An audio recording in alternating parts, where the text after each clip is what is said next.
নমস্কাৰ মৰমৰ ইউটিউব চেনেলবাসী বন্ধু বান্ধৱীসকললৈ মোৰ মৰম যাচিছোঁ। আজি এটা টপিক লৈ আহিছোঁ। এইটো টপিকটো হ'ল কৰ্ম কেনেকৈ কৰিব লাগে। কৰ্ম সদায় কৰিবই লাগিব, যি গতিকে কৰ্মই হ'ল ধৰ্ম।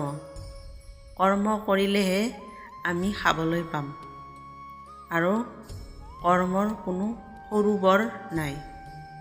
এইটো চাকৰিয়াল, এইটো ব্যৱসায়, এইটো সৰু কিবা হাজিৰা ঠিকা, এইবিলাক একো নাই। কৰ্ময়ে হয়।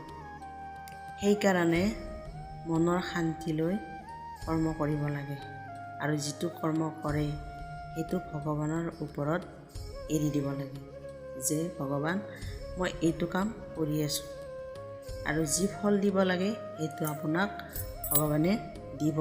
আপুনি সেইটো লৈ কোনো টেনশ্যন ল'ব নালাগে।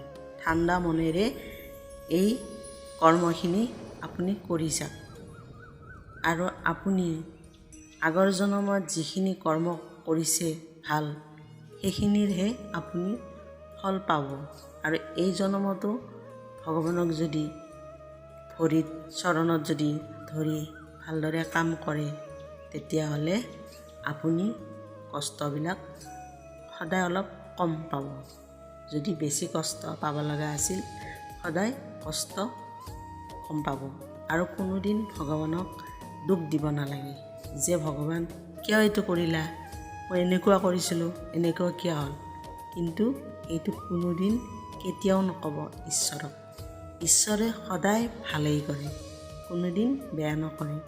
যদি তোমাৰ দুখ বেছি আছিল তোমাক কমাই দিব, আৰু যদি তোমাৰ ডাঙৰ এক্সিডেণ্ট এটা হ'ব লগা আছিল সৰু এক্সিডেণ্ট এটা কৰিব। কিন্তু তেওঁৰ ওপৰত বিশ্বাস কৰিব লাগিব আৰু তেওঁক সকলো সমৰ্পণ কৰি দিব লাগিব, আত্মা মন। তেতিয়া তুমি কাকো ভৰসা কৰিব নালাগিব, অকল ঈশ্বৰক ভৰসা কৰি চকু মুদি তুমি কৰ্ম কৰি যোৱা আৰু ফলটো ঈশ্বৰে দিব। কিমান সুখত থাকিব পাৰিব আপোনালোকে। এবাৰ কৰি চাবচোন, সকলো কথাবোৰ ঈশ্বৰক কৈ ভাঙি পাতি আৰু ঈশ্বৰক সকলোবোৰ ঈশ্বৰৰ মতে চলিব। হে ভগৱান মই এইটো কাম কৰিছোঁ, তুমি যি কৰা এই বুলি ফলটো ঈশ্বৰৰ ওচৰত আগবঢ়াই দিবা। তেতিয়া ঈশ্বৰে সদায় আপোনাৰ ভালেই কৰিব। বন্ধু বান্ধৱীসকল, যদি মোৰ কথাখিনি ভাল লাগিছে আপোনালোকে চেনেলটো ছাবস্ক্ৰাইব কৰি দিব, লাইক কমেণ্ট কৰিব।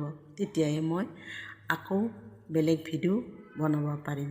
মই অৱশ্যে নিজৰ কথাৰে মনৰ পৰা এইখিনি আপোনালোকক ক'লোঁ। আপোনালোকে চাবচোন কেনেকুৱা হ'ল।